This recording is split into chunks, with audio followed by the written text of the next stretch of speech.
Les médecins m'ont dit que mon fils unique n'avait plus que 9 jours à vivre. Aucun espoir, aucune option, seulement un compte à rebours vers l'adieu. Mais alors que tout le monde avait abandonné la gouvernante de la famille, cette femme discrète, qui avait pris soin de mon fils, comme s'il était le sien, prit une décision audacieuse, impensable, que personne n'aurait imaginée. Ce qu'elle fit ensuite bouleversa tout l'hôpital et changea la vie du petit garçon, à jamais laissant son père en larmes. Avant de continuer cette histoire, n'oubliez pas de vous abonner à la chaîne et d'aimer la vidéo. Et surtout, dites-nous dans les commentaires d'où vous nous regardez, nous adorons le savoir. Quand Léo avait 6 ans, tout a basculé. Nous revenions d'un voyage en famille lorsqu'il a commencé à se plaindre de douleurs aux jambes. Au début, nous pensions que ce n'était rien de grave, peut-être des douleurs de croissance. Mais rapidement, il s'est mis à être fatigué en permanence, et des bleus sont apparus sans raison. Nous l'avons emmené chez un médecin, puis un autre, puis encore un autre.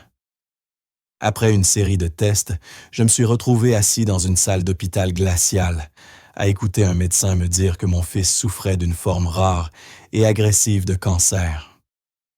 J'ai eu l'impression que le sol s'effondrait sous mes pieds.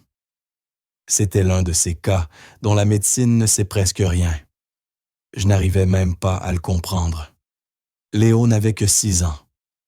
6.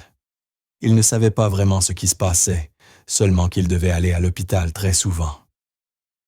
À partir de ce jour-là, tout le reste s'est arrêté. Ma vie entière est devenue une mission le sauver.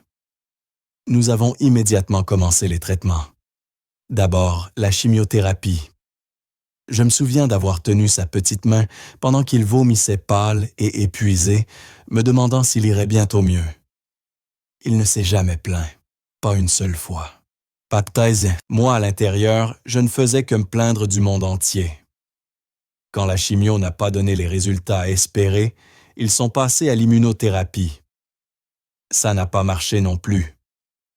Ensuite, nous avons essayé les essais cliniques, espérant un miracle. J'ai passé des nuits entières à chercher sur Internet, à appeler des médecins dans d'autres pays, à lire des publications médicales que je comprenais à peine. Nous avons même pris l'avion pour voir des spécialistes à Genève et à Lyon. Tous étaient bienveillants, mais la réponse restait la même. Nous sommes désolés, le cancer est résistant. Il n'y a plus rien à faire. Quand on m'a finalement dit que Léo n'avait plus que 3 mois à vivre, j'ai suffoqué. Comment accepter cela? Comment regarder son enfant en sachant qu'il va partir? Mais je devais rester fort pour lui. Quand les traitements ont cessé, nous avons passé la plupart du temps à l'hôpital. J'y avais presque emménagé. J'avais apporté ses jouets préférés, ses livres, et même notre chien Oscar est venu le voir quelques fois. Léo adorait les histoires. Alors chaque jour, je lui en racontais une nouvelle. Parfois, je les inventais. Parfois, je reprenais ses contes favoris. Il écoutait attentivement les yeux grands ouverts, posant des questions souriant, encore même quand la douleur augmentait. Il restait calme, d'une façon que je n'aurais jamais imaginée. Il n'avait pas peur, pas comme moi. Les infirmières l'adoraient. Elles disaient « Il est si courageux ». Et j'hochais la tête en retenant mes larmes. Je le regardais dormir, me demandant comment il pouvait être si paisible. J'aurais donné n'importe quoi pour prendre sa maladie à sa place. Tout ce que je pouvais faire, c'était être là, chaque seconde, lui tenir la main, lui faire sentir qu'il était aimé et en sécurité. La maison n'avait plus l'air d'une maison. Elle était devenue un mélange d'hôpital et de refuge. Des infirmières entraient et sortaient des machines à oxygène, bourdonnaient, les médicaments s'entassaient sur la table de la cuisine. J'essayais de garder un peu de chaleur, un peu de calme pour Léo. Mais tout avait changé. Il n'y avait plus de matin pressé, ni de trajet vers l'école. Sa chambre sentait le désinfectant et le bip régulier des machines était constant. Je détestais ce son. Il me rappelait le temps qui s'écoulait. Le rire de Léo me manquait. Et Claire, sa mère me manquait encore plus. Elle était décédée des années plus tôt, mais face à la possibilité de perdre mon fils, sa disparition me pesait comme jamais. Je me sentais seul, même entouré de monde. Certains soirs, après qu'il se soit endormi, je restais assis sur le canapé, le regard vide. Mais je ne pouvais pas m'effondrer. Il fallait sourire pour Léo lui dire qu'il irait bien, même si je n'en étais pas sûr moi-même. Léo ne m'a jamais demandé s'il allait mourir. Mais il savait. Les enfants savent bien plus qu'on ne le croit. Parfois il disait « Si je pars quelque part, tu viendras avec moi ». Et je m'étouffais, incapable de répondre. Je lui disais simplement que je serais toujours tout prêt. Nous parlions de tout, sauf de l'essentiel. C'était là silencieux présent dans chaque conversation. Il voulait que les choses restent normales, au moins en apparence. Alors nous jouions, regardions des dessins animés, rions de blagues idiotes. Il y avait encore des moments de joie mêlés à la peur et à la tristesse. Et à travers tout cela, il est resté fort. Plus fort que je ne l'aurais jamais cru. Chaque fois qu'il souriait, je me demandais comment il faisait. Comment un enfant si petit pouvait porter un fardeau aussi lourd et continuer à sourire. J'essayais de lui offrir tout ce qu'il désirait. S'il demandait quelque chose, je le faisais immédiatement. Il était tout ce qui comptait. Chaque instant pouvait être le dernier. Au fil des jours, j'ai commencé à compter le temps autrement, non plus en semaines ou en mois, mais en bons et mauvais jours. Un bon jour, c'était quand il avait assez d'énergie pour parler un peu pour rire. Un mauvais jour, c'était quand il ne pouvait plus manger ou garder à peine les yeux ouverts. Ces jours-là me brisaient, même si je ne le montrais pas. Je ne voulais pas qu'il voie ma tristesse, mais à l'intérieur, je me désagrégeais. Parfois, j'allais pleurer seul dans les toilettes de l'hôpital, puis je revenais vers lui, en souriant, comme si tout allait bien. Je lui racontais encore plus d'histoires, je le serrais dans mes bras. J'apprenais chaque détail de son visage par cœur. L'idée de le perdre me hantait, mais je refusais que cela nous vole nos moments ensemble. Je voulais simplement être là, complètement aussi longtemps qu'il aurait besoin de moi. À mesure que sa santé déclinait, j'ai cessé d'espérer un miracle médical.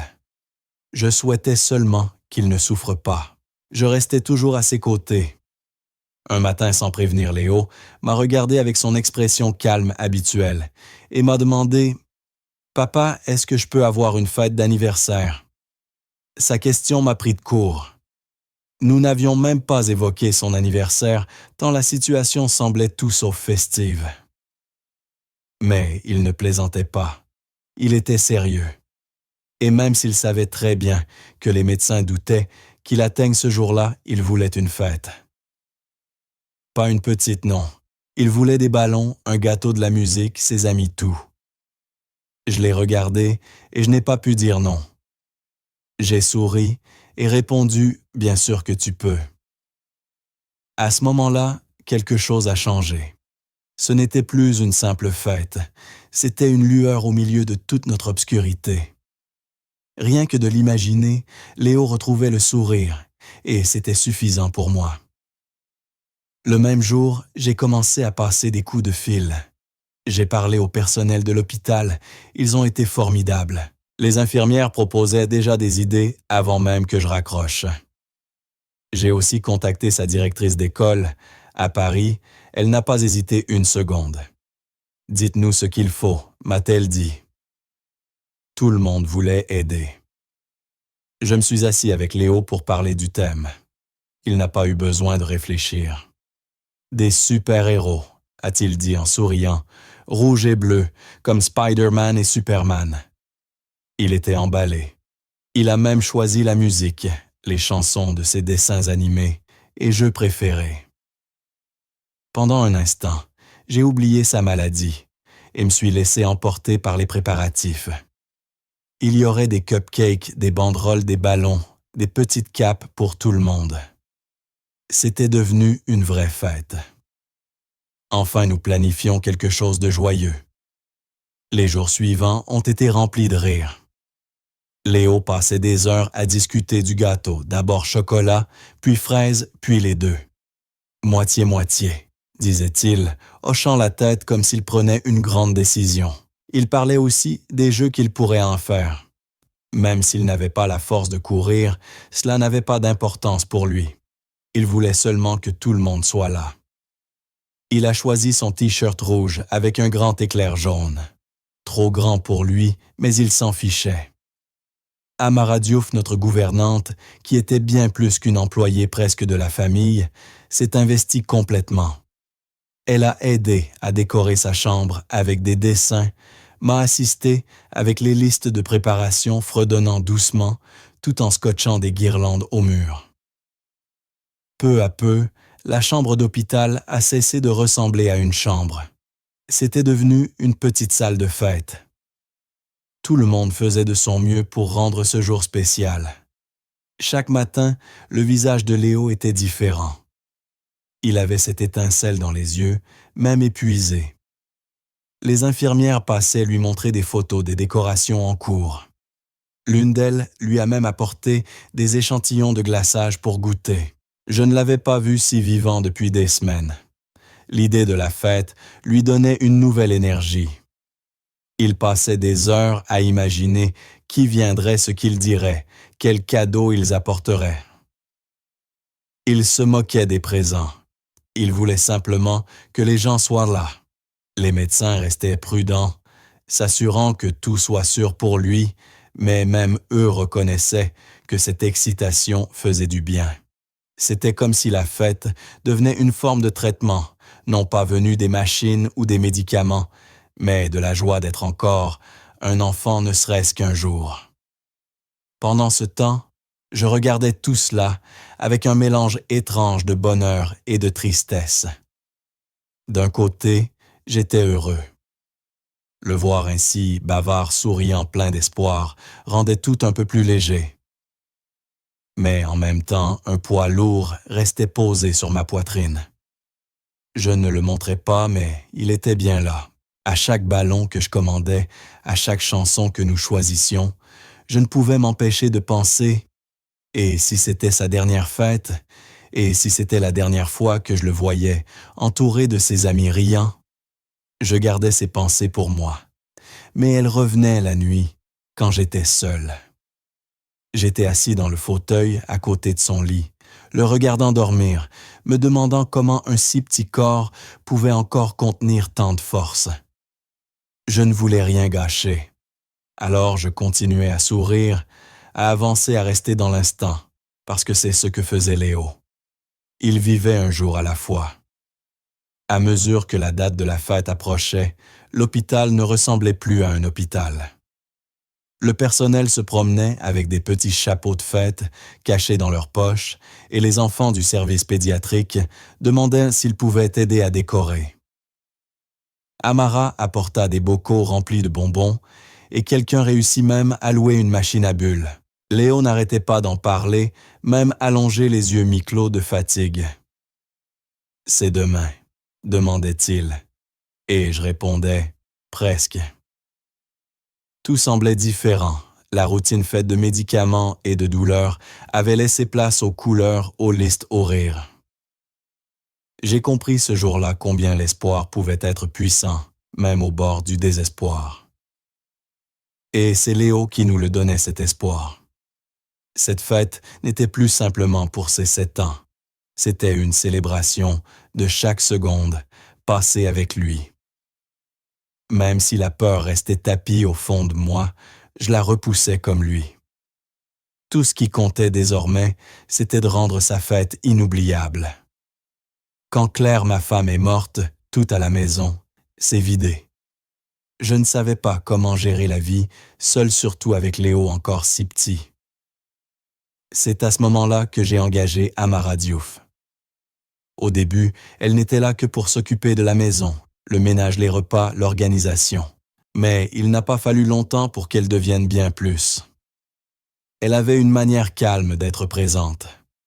Elle parlait peu, mais savait toujours quoi faire.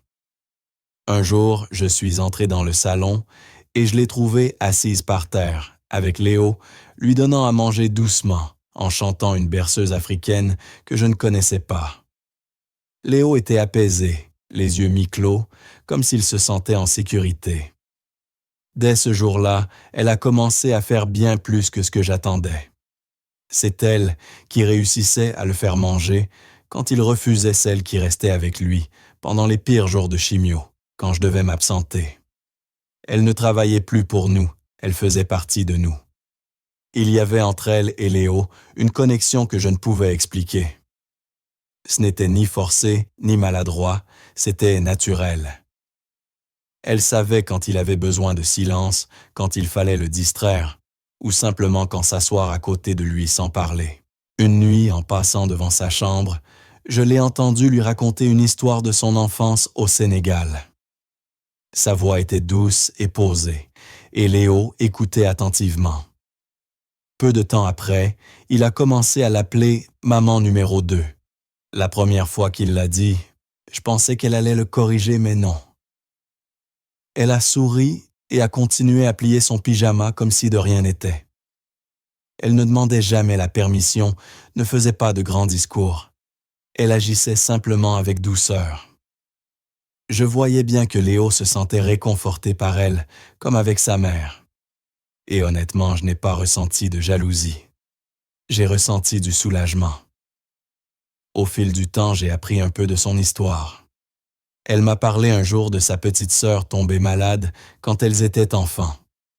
Il n'y avait ni argent, ni médecin à proximité, et la fillette est morte. Amara avait porté ce souvenir toute sa vie. Elle n'en parlait pas pour susciter la pitié. C'est venu naturellement un jour où elle aidait Léo à prendre son médicament.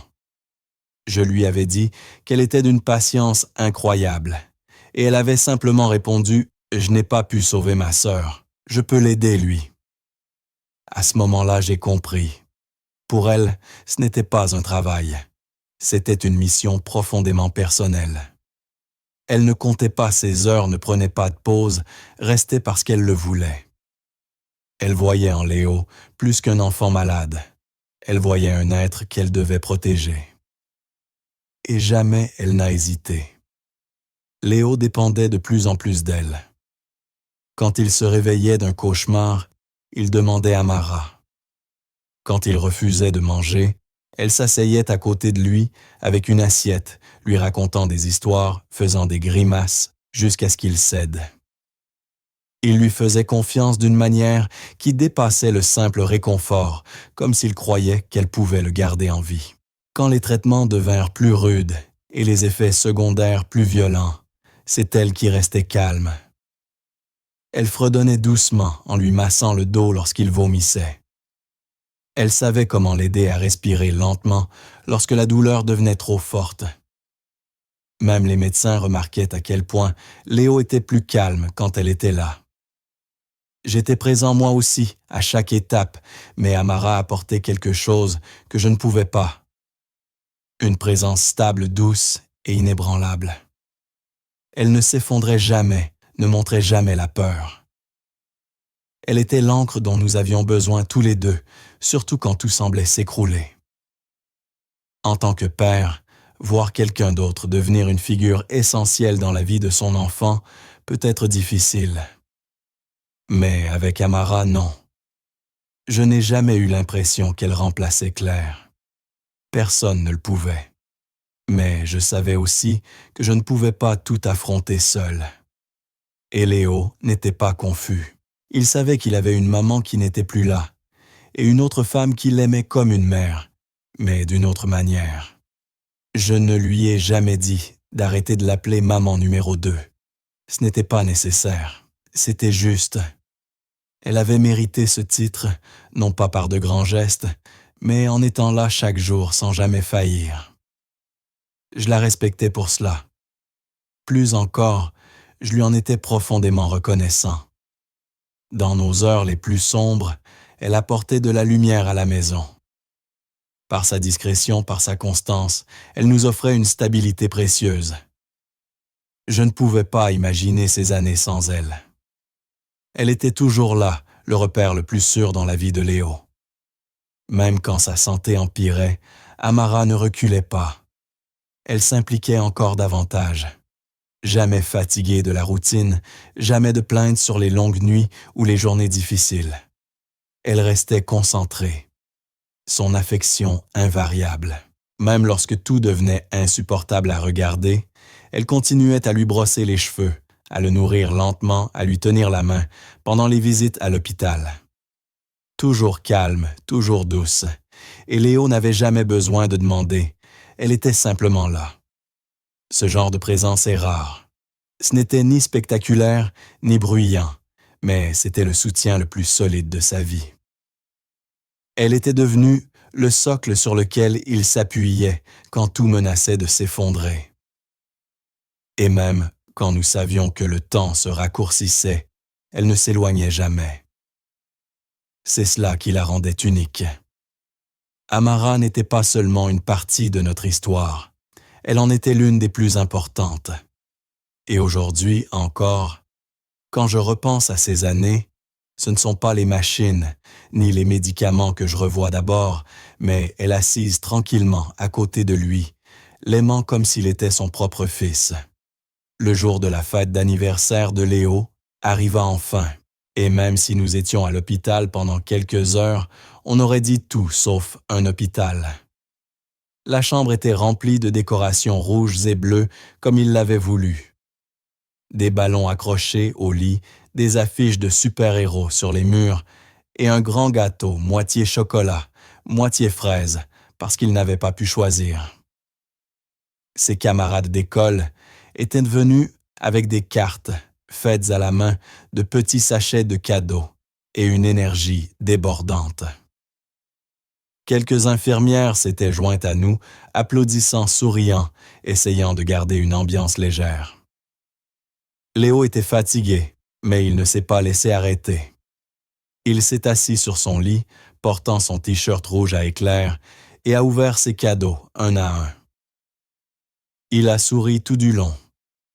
Amara restait près de lui, veillant à ce qu'il mange, lui rappelant de boire, l'aidant à déballer les paquets quand ses mains tremblaient.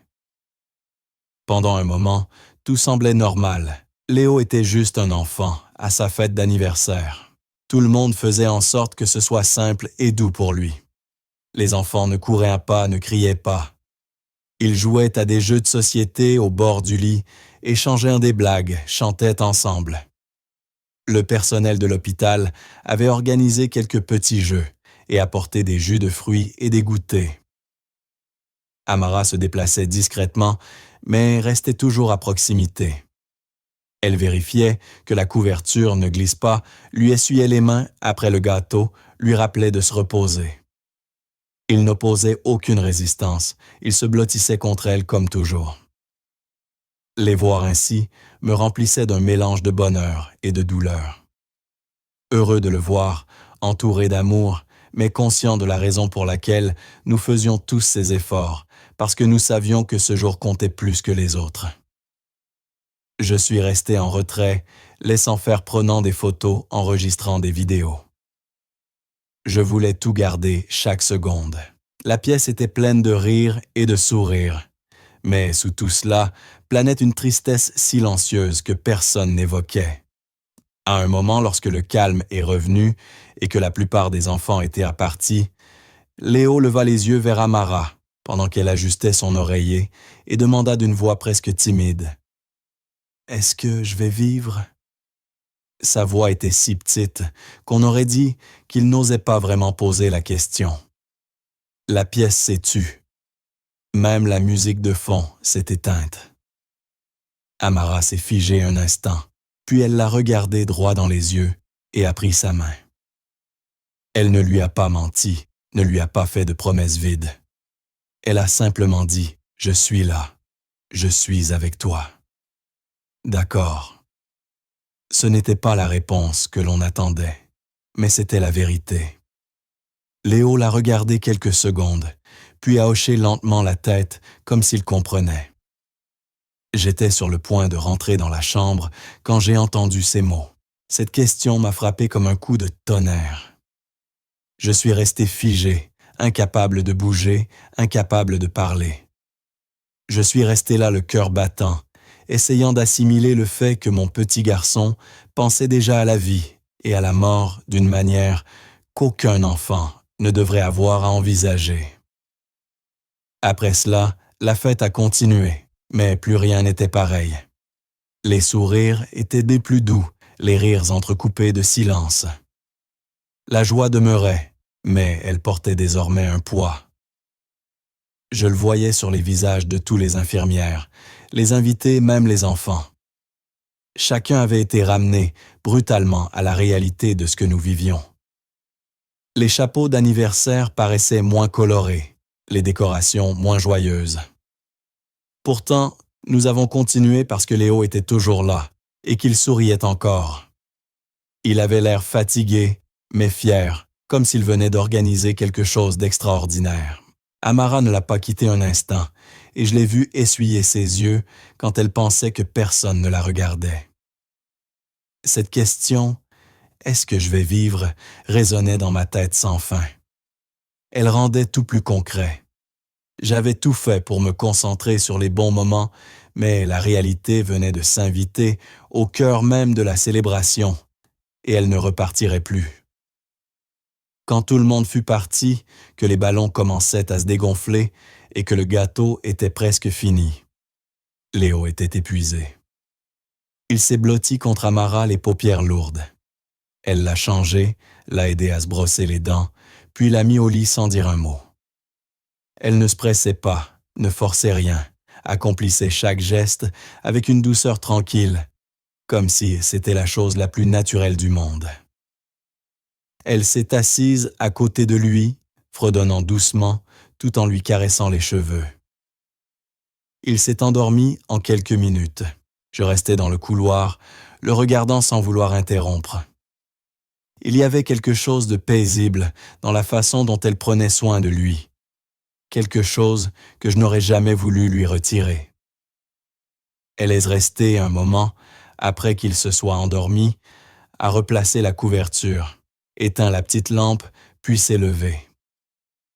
En passant devant moi, elle ne m'a rien dit, s'est contentée d'un léger signe de tête. J'ai fait de même. Aucun mot n'était nécessaire, nous ressentions tous les deux le poids de cette journée. Après cette fête, quelque chose a changé dans la maison. Pas seulement l'atmosphère, quelque chose de plus profond. Les décorations sont restées quelques jours, mais elles ne semblaient plus festives. Elles étaient devenues des rappels. La question de Léo ne me quittait plus. Elle m'accompagnait dans la cuisine, dans le couloir, jusque dans mes insomnies. Je la voyais aussi, sur le visage d'Amara, même si elle continuait de tout faire comme avant. Nous n'en parlions pas, mais nous la ressentions tous les deux. Léo n'en reparla plus, mais il n'en avait pas besoin. Son regard avait changé un peu. Il restait le même enfant doux, riant encore à ses dessins animés et réclamant son jus préféré. Mais il y avait autre chose, une profondeur nouvelle, comme s'il portait davantage qu'avant. Et je ne pouvais pas le protéger de cela. Ce jour-là, au milieu du gâteau et des cadeaux, il avait posé la seule question à laquelle personne n'avait de réponse, et tout avait changé. Après cette journée, la fête, la question, le silence. Amara a commencé à se comporter un peu différemment. Rien d'évident ou de spectaculaire, juste des détails. Elle était plus silencieuse le soir, plus distraite, comme si son esprit vagabondait ailleurs. Il m'arrivait de la surprendre assise à la table de la cuisine, après avoir couché Léo le regard perdu sur son téléphone, ou griffonnant dans un vieux carnet. Je pensais qu'elle était simplement fatiguée, ou encore bouleversée, parce que Léo lui avait demandé comme nous tous. Mais une nuit vers 2 ou 3 heures du matin, je me suis levé pour boire un verre d'eau, et je l'ai vue assise sur le canapé, le visage éclairé par son ordinateur en train de lire des pages médicales. Elle ne m'a pas vu. Je suis resté un instant à la regarder. Son expression était concentrée grave. C'est là que j'ai compris qu'elle n'était pas seulement triste, elle cherchait quelque chose. Je n'ai rien dit. Je me suis dit que si c'était important, elle m'en parlerait. Mais au fond de moi, je savais qu'Amara ne faisait jamais rien sans raison. Elle préparait quelque chose. Ce que j'ignorais, alors, c'est que Amara venait de trouver une lueur d'espoir. En parcourant des articles, elle était tombée sur un sujet, la greffe partielle du foie, à partir d'un donneur vivant. Ce n'était pas courant, surtout entre personnes non apparentées, mais pas impossible non plus. Si le groupe sanguin et certains critères correspondaient, une personne en bonne santé pouvait donner une partie de son foie à un malade. Elle s'est mise à lire sans relâche études, témoignages, protocoles médicaux. Plus elle lisait, plus son regard devenait déterminé. Elle n'en parla à personne. Le lendemain matin, sans rien dire, elle se rendit dans une petite clinique, près de l'hôpital, pour demander à passer des tests de compatibilité avec Léo. Elle paya avec ses économies. Personne ne sut rien. Elle ne voulait pas en parler, tant qu'elle n'était pas sûre. C'était tout Amara. Elle ne donnait pas de faux espoirs, seulement des certitudes. Mais dans son cœur, sa décision était prise. Il ne lui restait plus qu'à attendre. Les jours qui suivirent, Amara continua sa routine, comme si rien n'avait changé. Elle aidait Léo à manger, lui chantait des berceuses, vérifiait que ses médicaments étaient pris à l'heure. Mais dans son regard, quelque chose avait changé, comme si elle portait un secret immense. Puis, un après-midi, elle reçut un appel. J'étais à l'étage, lisant une histoire à Léo, pendant qu'elle pliait du linge au rez-de-chaussée. Son téléphone sonna. Elle décrocha, écouta en silence, puis dit simplement « Merci » avant de raccrocher. Ce soir-là, alors que tout le monde dormait, elle ouvrit l'enveloppe contenant les résultats des tests. Compatibilité totale. Une correspondance parfaite. Même le médecin de la clinique n'en revenait pas. C'était rarissime qu'une personne sans lien de parenté corresponde ainsi. Mais Amara ne perdit pas de temps à s'étonner. Elle s'assit à la table, observant les papiers, réfléchissant déjà à la suite. Ce n'était pas un miracle pour elle. C'était une mission. Et elle était prête à avancer. Elle pensa au risque, bien sûr. Ce n'était pas une petite opération. Donner une partie de son foie comportait des dangers, douleurs, infections, longue convalescence. Mais rien de tout cela ne l'effrayait pas face à l'idée de perdre Léo. Elle avait déjà perdu sa sœur des années plus tôt, et cette blessure ne s'était jamais refermée. Elle disait souvent que si elle avait eu la moindre chance de faire quelque chose à l'époque, elle l'aurait fait. Cette fois, elle avait cette chance. Elle pouvait lui offrir une possibilité, pas une garantie de guérison, mais un peu plus de temps d'anniversaire de matin partagé. Elle resta des heures dans le noir, les papiers devant elle, repassant tout dans sa tête.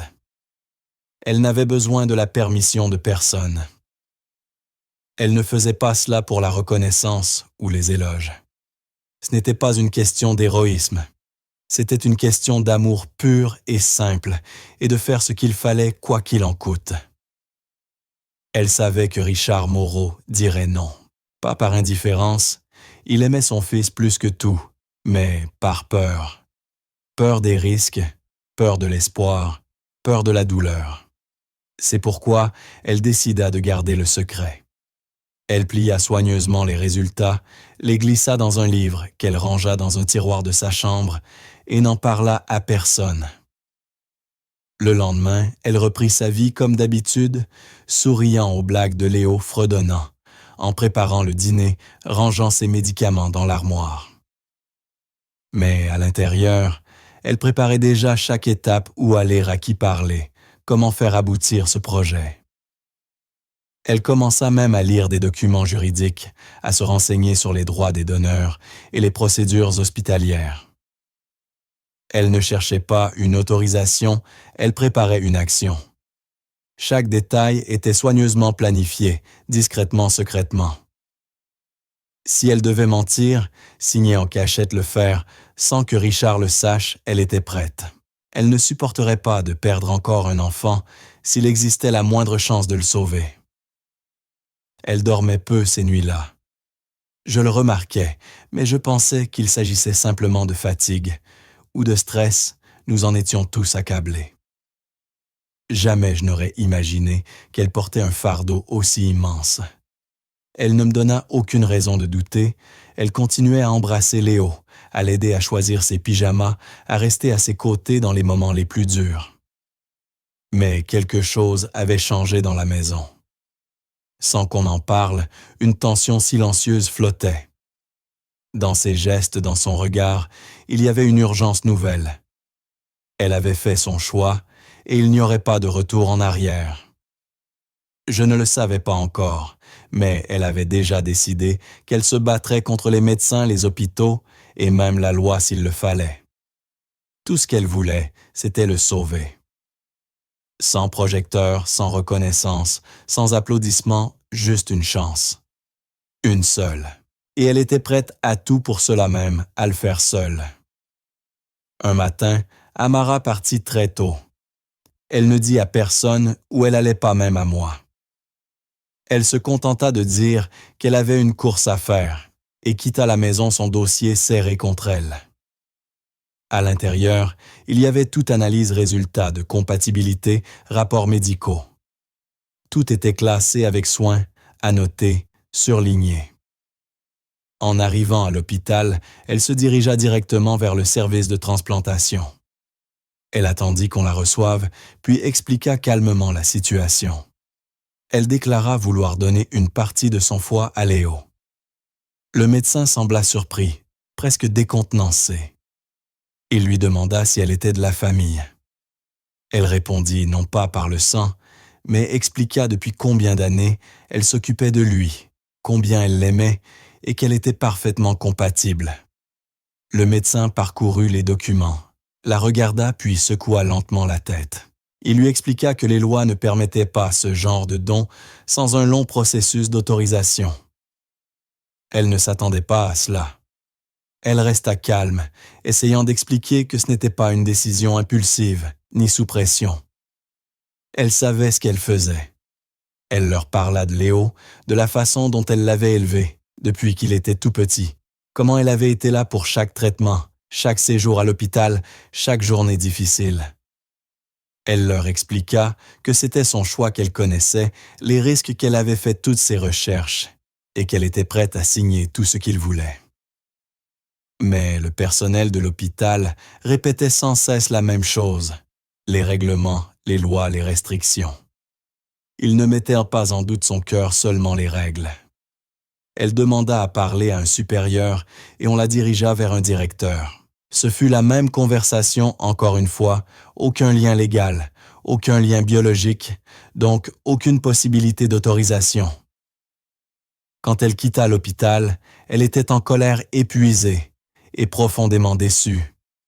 Elle était entrée avec de l'espoir et ressortie avec seulement de la frustration.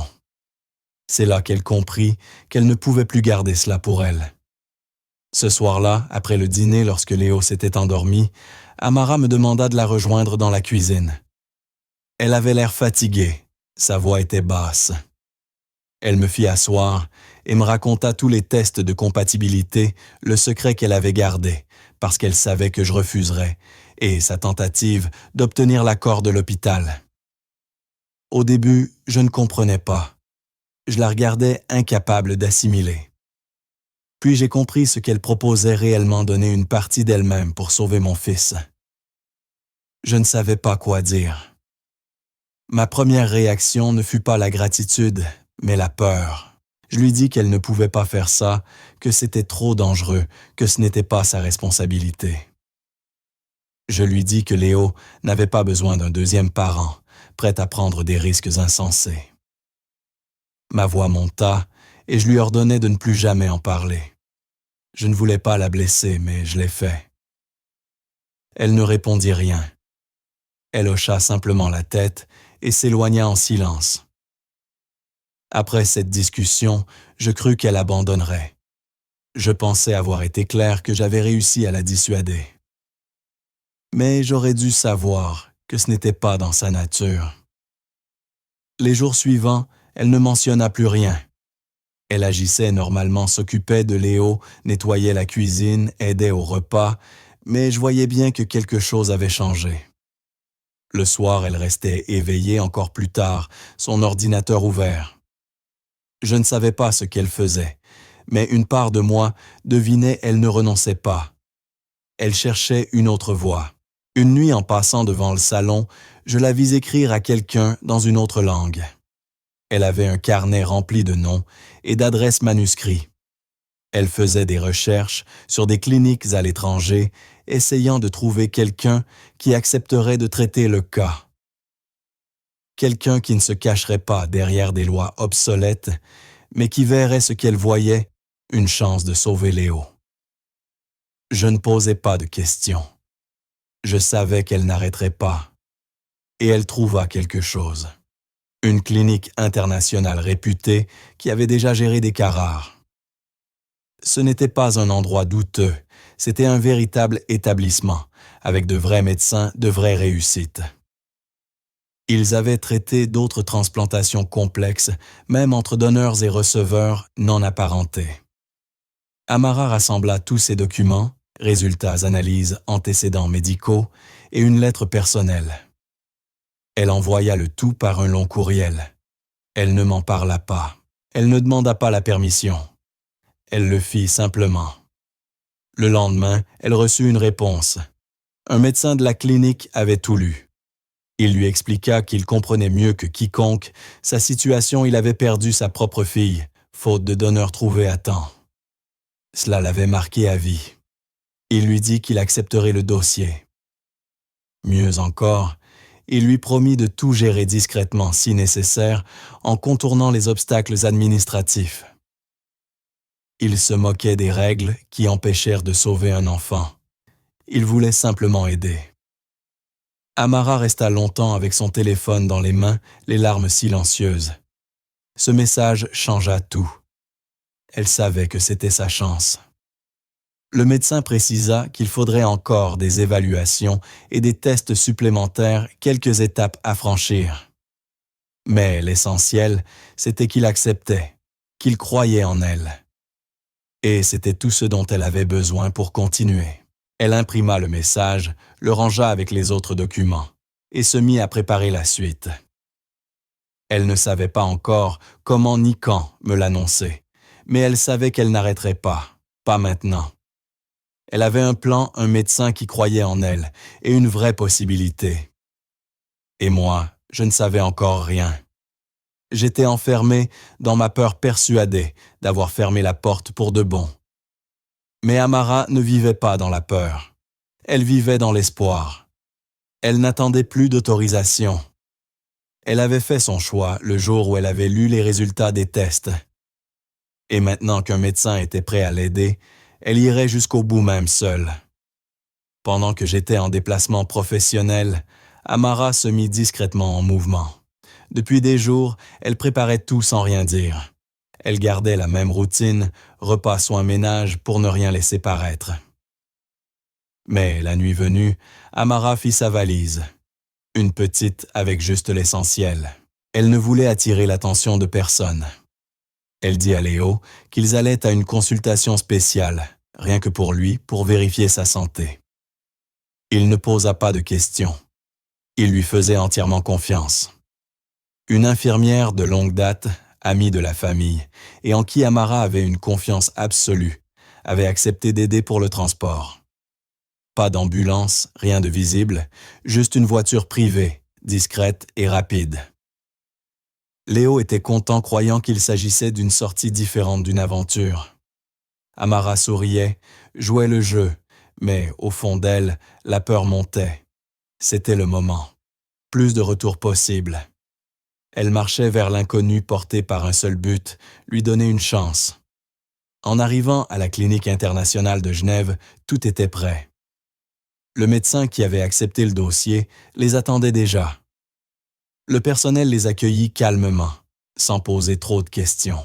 Tout se déroulait dans la plus grande confidentialité Comme promis, pas de médias, pas de paperasse inutile, juste de l'action. Ils furent conduits dans une aile privée, où commencèrent immédiatement les dernières évaluations. Amara et Léo passèrent des examens, des analyses des scanners. L'équipe médicale voulait s'assurer que tout restait conforme pour la greffe. Les heures s'écoulèrent. Épuisé, Amara restait concentré, veillant sur Léo, lui tenant la main pendant les prises de sang, lui racontant des histoires pour l'apaiser. Elle cachait bien sa propre peur.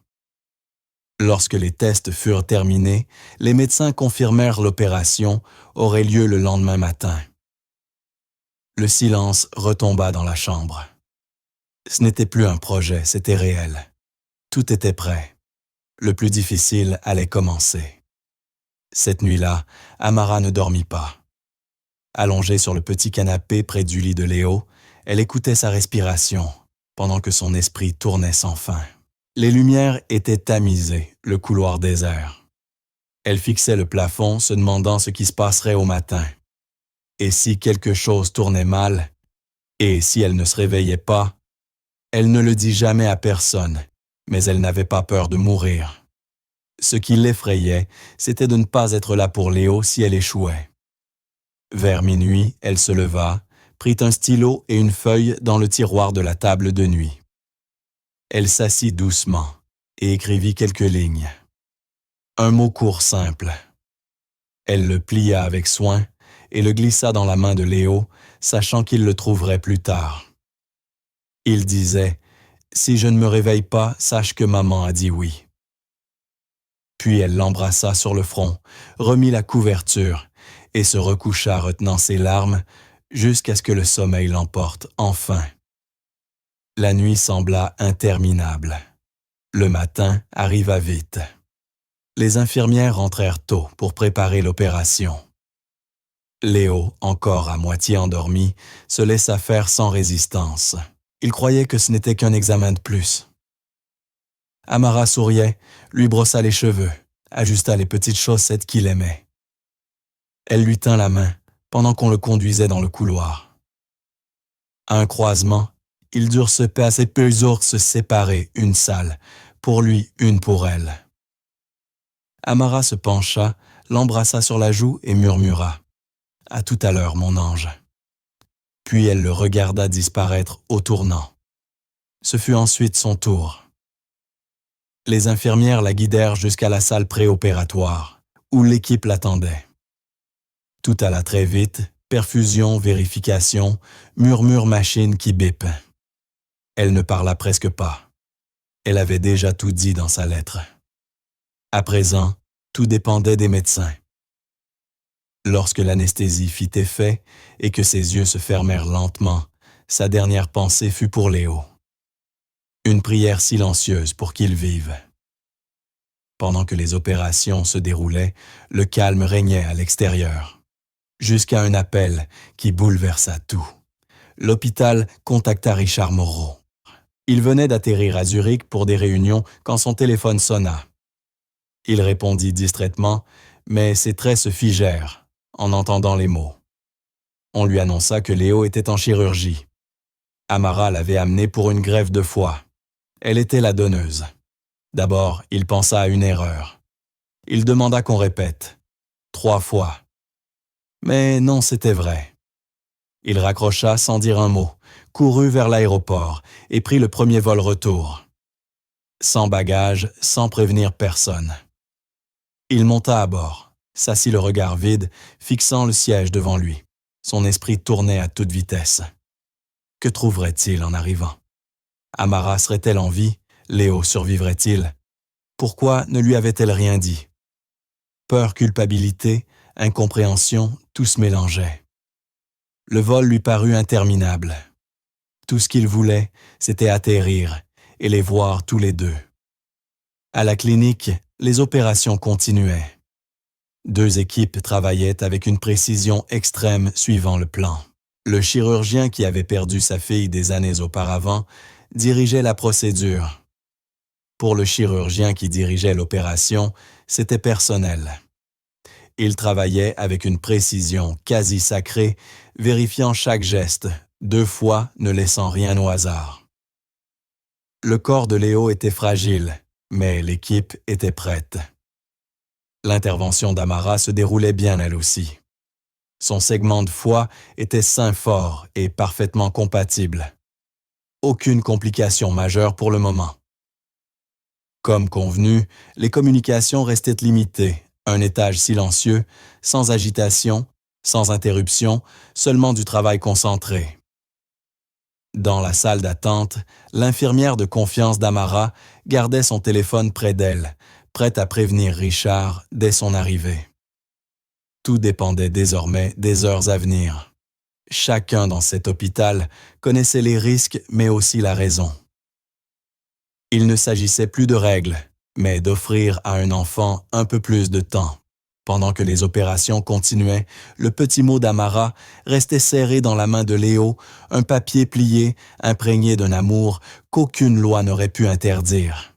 Quand j'arrivais enfin à l'hôpital, mes mains tremblaient. Je ne pris même pas le temps de demander mon chemin. Je courus droit vers l'unité de soins intensifs.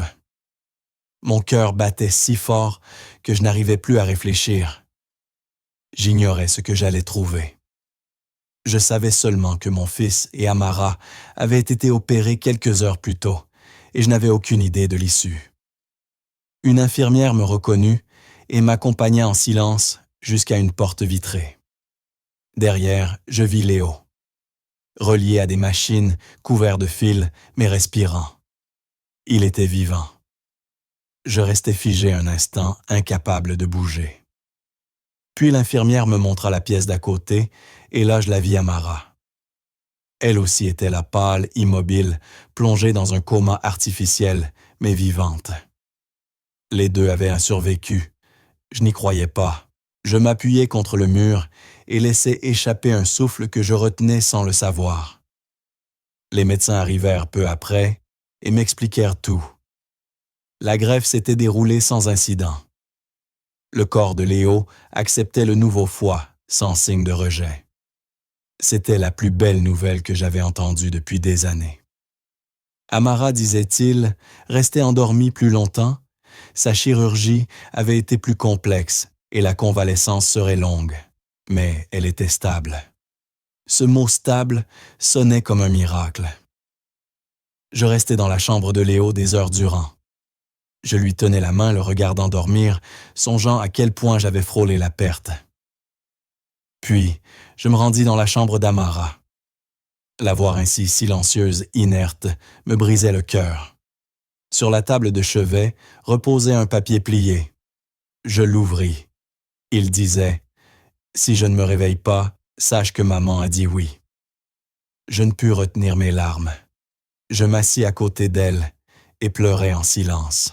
Je murmurais « Merci, merci », sans savoir si elle pouvait m'entendre, mais priant pour que ce soit le cas. 3 jours plus tard, Léo se réveilla. J'étais assis à son chevet, sa main dans la mienne, lorsqu'il ouvrit lentement les yeux.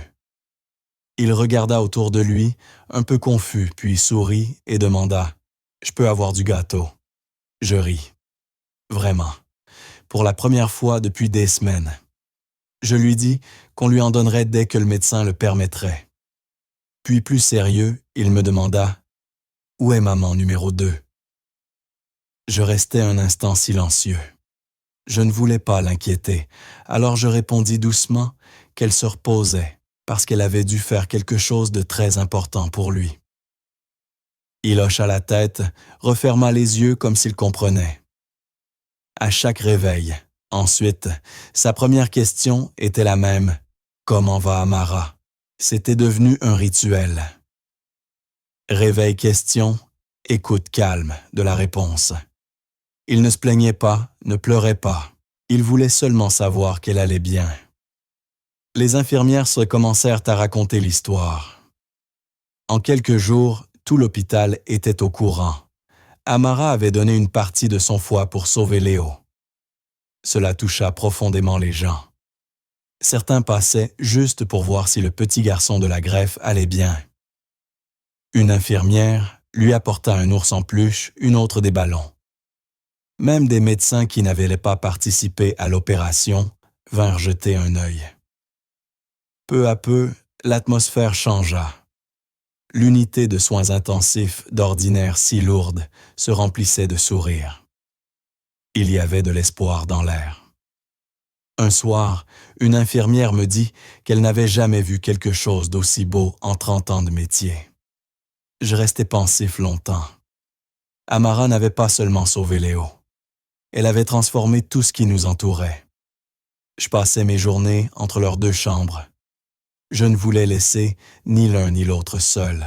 Léo avait besoin de me voir à son réveil, et moi j'avais besoin de voir Amara respirer, même endormie.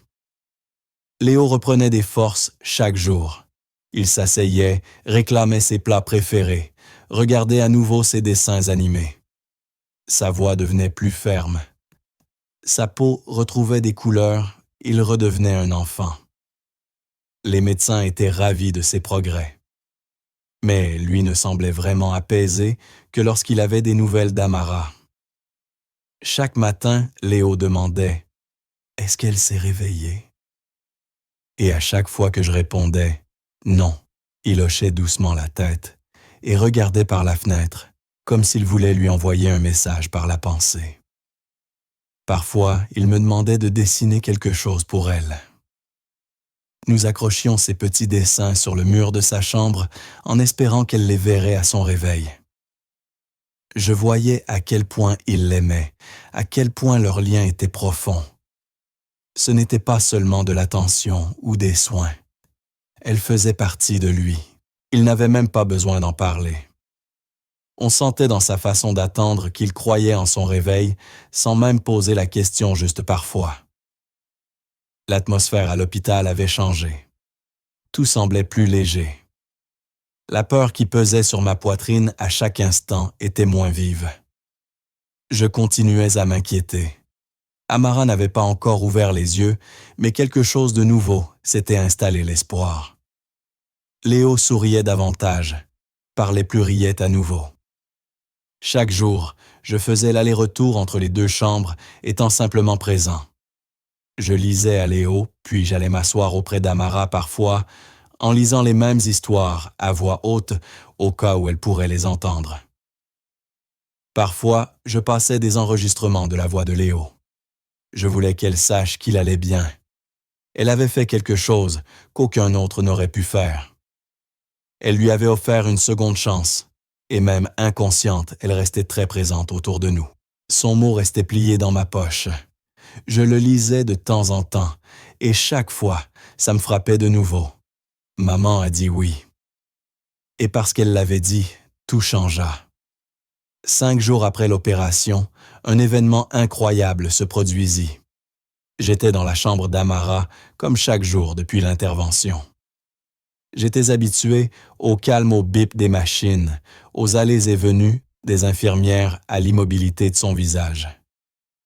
Mais ce matin-là, tout changea.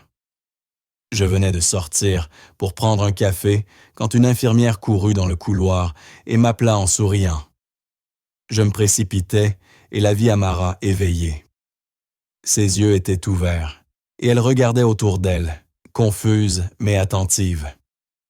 À côté d'elle, assis sur une chaise, se trouvait Léo. Il s'était glissé là avant qu'on ne le voie. Il lui souriait, comme s'il avait attendu toute sa vie ce moment. Quand elle le vit, elle resta figée quelques secondes, puis il dit « Maman numéro 2, je suis vivant ». Juste ces mots exacts, et Amara éclata en sanglots, sans retenue. Elle lui toucha le visage et pleura comme si elle avait retenu ses larmes depuis toujours. Les infirmières cessèrent de bouger. Tout le monde était figé, regardant ce moment comme un instant sacré. Amara ne pouvait parler au début. Elle lui tenait simplement la main et pleurait, tandis que Léo continuait de sourire comme si tout s'était enfin mis en place.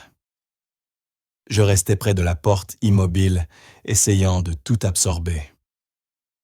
Après quelques minutes, les médecins intervinrent.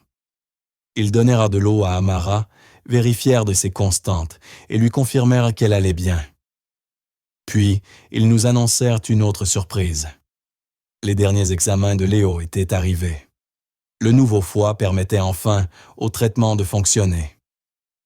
Son corps répondait mieux que prévu. Le cancer était en rémission. Entendre ce mot semblait irréel. Je regardais Amara et vis un autre type de larme la submerger, celle du soulagement. Elle avait fait l'impossible. Pas seulement survivre à la greffe, mais offrir à Léo une véritable chance. Une chance que nous avions perdu d'espérer. Même les médecins étaient stupéfaits. L'un d'eux présent, depuis le début de cette aventure, admit qu'il était rare de voir une telle évolution en si peu de temps. Les analyses de sang, les scanners et tout le reste montraient une amélioration majeure. Ce n'était pas seulement la greffe, c'était le fait que son corps acceptait désormais les médicaments, que tout fonctionnait en synchronisation pour la première fois depuis des mois. Ils nous dirent qu'il aurait encore besoin de suivi et d'une surveillance rapprochée. Mais sa progression était largement en avance sur le planning. Léo demandait sans cesse quand il pourrait quitter l'hôpital et manger un vrai gâteau. Amara rit à travers ses larmes et lui répondit « bientôt ». Je m'assis à côté d'elle et la remerciai encore. Cette fois, en la regardant dans les yeux. Elle essaya de minimiser, disant « il est vivant, c'est suffisant ». Mais j'avais besoin de lui dire. Je lui dis qu'elle nous avait donné un futur, pas seulement quelques jours de plus, mais du vrai temps. Elle ne répondit pas par des mots. Elle serra simplement ma main et cela suffit. Elle comprenait. Peu à peu, l'histoire commença à se répandre.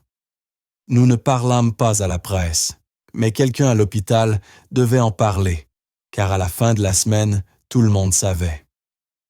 Les médias commencèrent à relayer l'histoire. Une femme donne une partie de son foie à l'enfant qu'elle a élevé et lui sauve la vie, à la télévision, en ligne, à la radio. Des journalistes voulaient des interviews. Des caméras apparurent à l'entrée de l'hôpital. Les gens débattaient en ligne pour savoir si cela aurait dû être autorisé dès le départ. Certains parlèrent de miracles. D'autres se demandaient pourquoi le système avait failli se mettre en travers de son chemin. Quelques jours plus tard, nous avons appris qu'un directeur de l'hôpital initial, celui qui avait refusé le don d'Amara au départ, avait été remplacé. Certains hôpitaux ont même commencé à revoir leurs règles. Ce qu'Amara avait fait avait déclenché quelque chose de plus grand. Son choix, son courage, son sacrifice. Cela faisait réfléchir.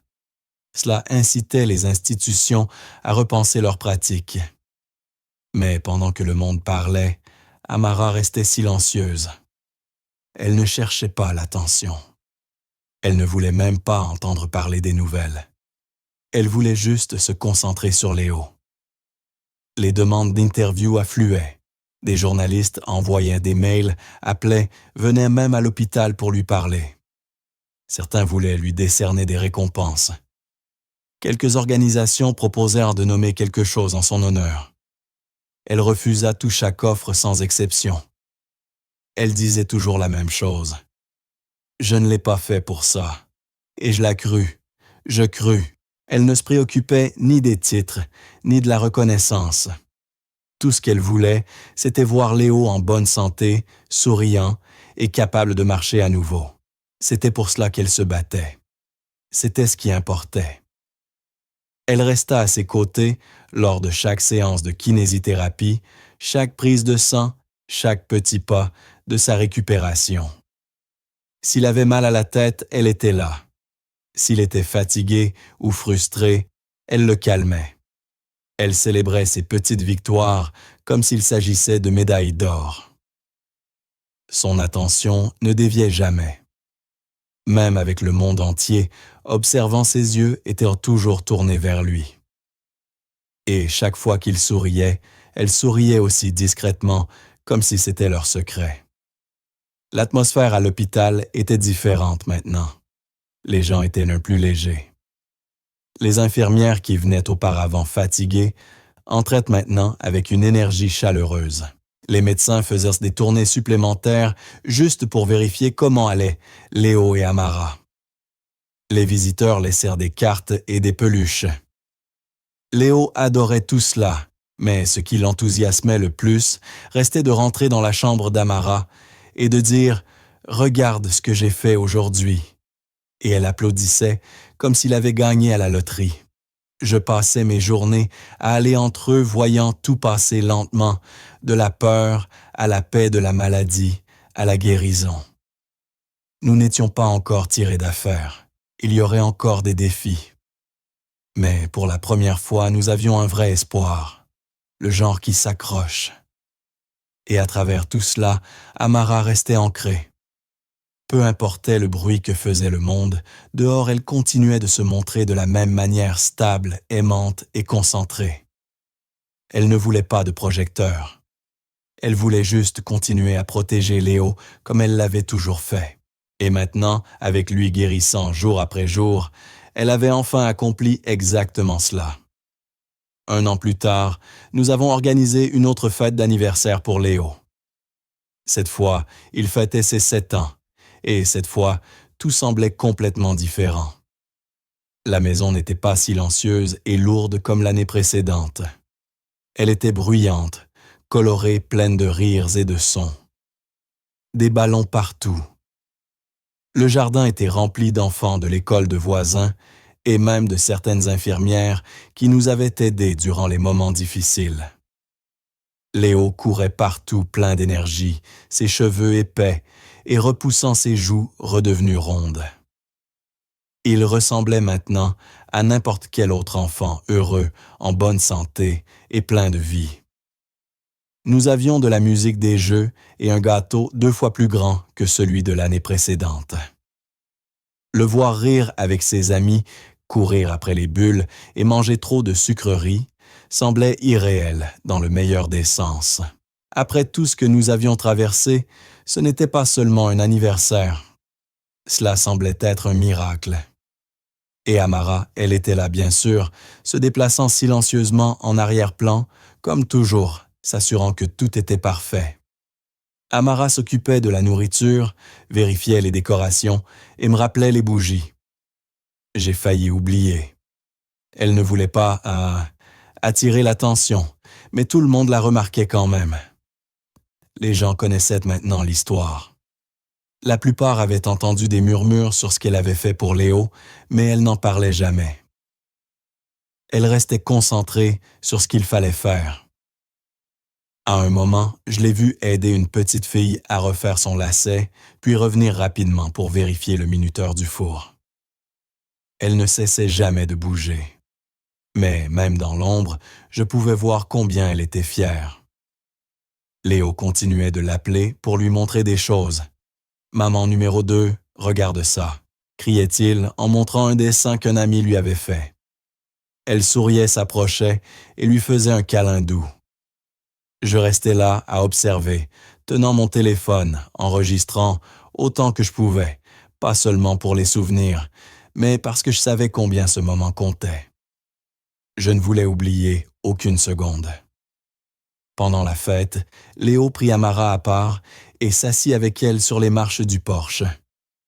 Je regardais de loin, prétendant vérifier le grill pour ne pas interrompre. Il la regarda sérieusement et demanda « Alors je vais vraiment vivre maintenant ?» Il n'avait pas peur en posant la question. Il essayait juste de comprendre comme n'importe quel enfant le ferait. Amara le regarda et hocha la tête avec le plus calme des sourires. « Oui, tu vivras, dit-elle. Tu vas grandir et faire tout ce que tu veux. » C'était tout ce dont il avait besoin. Il la serra fort dans ses bras, puis repartit jouer comme si de rien n'était. Mais je vis la façon dont elle resta immobile un instant après son départ. Cette seule question portait un poids immense. Et sa réponse simple vraie était ce que nous espérions entendre depuis longtemps. Pendant des mois, nous avions vécu au jour le jour. Maintenant, pour la première fois, l'avenir ne semblait plus incertain. Il semblait réel. Après le départ de tous, la maison était en désordre. Des papiers cadeaux par terre, des gobelets en plastique partout, la musique qui jouait encore faiblement sur une enceinte que quelqu'un avait oublié d'éteindre. Mais l'atmosphère était légère, une légèreté que je n'avais pas ressentie depuis des années. Je m'assis sur le canapé avec Léo qui avait enfin sombré après toute l'excitation et je regardais autour du salon. Sur le mur au-dessus de la télévision, nous avions encadré la note d'Amara, celle qu'elle avait écrite avant son opération. Si je ne me réveille pas, sache que maman a dit oui. Elle trônait là tranquillement, comme un rappel de ce qu'est vraiment l'amour. Je me souvenais encore de l'avoir lue pour la première fois, sans savoir si elle s'en sortirait. Maintenant, 1 an plus tard, elle était dans la cuisine, en train de ranger les restes, tandis que Léo dormait avec du glaçage sur sa chemise et des bonbons dans ses poches. Le contraste était incroyable. Nous étions passés d'un silence presque total dans cette maison à une vie débordante. Et rien de tout cela ne serait arrivé sans elle. Rien. J'avais changé aussi. Il y a 1 an, je tenais à peine debout. J'étais enfoui dans le travail effrayé par l'avenir, toujours à essayer de tout contrôler. Mais maintenant, je me surprenais à profiter à nouveau des choses. Je passais plus de temps avec Léo. Nous cuisinions ensemble, jouions à des jeux idiots, regardions des films par terre. Amara était devenue une présence constante, pas seulement dans la maison, mais dans nos vies. Nous parlions davantage, rions plus, et nous soutenions mutuellement comme une vraie équipe. Notre relation s'est renforcée sans que nous l'ayons planifiée. Cela s'est fait naturellement, jour après jour. Elle n'aimait toujours pas les louanges ni l'attention, mais je m'assurais qu'elle sache combien elle comptait pour nous. Combien nous avions besoin d'elle, non seulement pour ce qu'elle avait fait, mais pour qui elle était. La maison ne ressemblait pas seulement à un autre endroit, elle se sentait différente, plus chaleureuse, plus vivante. Léo apportait cette énergie, mais Amara la maintenait. Elle était la force stable derrière tout cela, sans jamais rien demander en retour, juste heureuse de voir Léo grandir. Nous ne parlions pas souvent de la greffe, pas parce que nous l'évitons, mais parce qu'Amara n'aimait pas en faire quelque chose de dramatique. Pour elle, c'était simple. Elle avait fait ce qu'elle devait faire. Et maintenant que Léo était en bonne santé, c'était suffisant pour elle. Elle restait à l'écart des projecteurs, refusait chaque interview et ne se vantait jamais de ce qu'elle avait accompli. Mais je voyais la façon dont elle l'observait, comment elle prêtait attention à chaque petit détail de sa récupération, chaque centimètre de progrès. Elle remarquait ce que je ne voyais pas. S'il semblait fatigué, elle ajustait son emploi du temps. S'il était submergé, elle intervenait avant qu'aucun autre ne le fasse. Son attention était toujours sur lui, pas sur elle-même. Et honnêtement, c'est ce qui la rendait incroyable. Elle n'avait pas besoin d'applaudissements. Elle ne voulait pas être reconnue. Tout ce qu'elle voulait, c'était que Léo vive. Et maintenant, en la regardant souffler les bougies de son gâteau, rire avec ses amis pleins de vie, je savais qu'elle avait obtenu exactement ce qu'elle voulait. Et nous aussi. Enfin, nous avons atteint la fin de cette histoire. Je suis extrêmement heureux que vous soyez arrivés jusqu'ici. Merci beaucoup d'avoir regardé. Commentez ci-dessous ce que vous en avez pensé et quelle a été la meilleure ou la pire partie. N'oubliez pas de vous abonner. À la prochaine fois.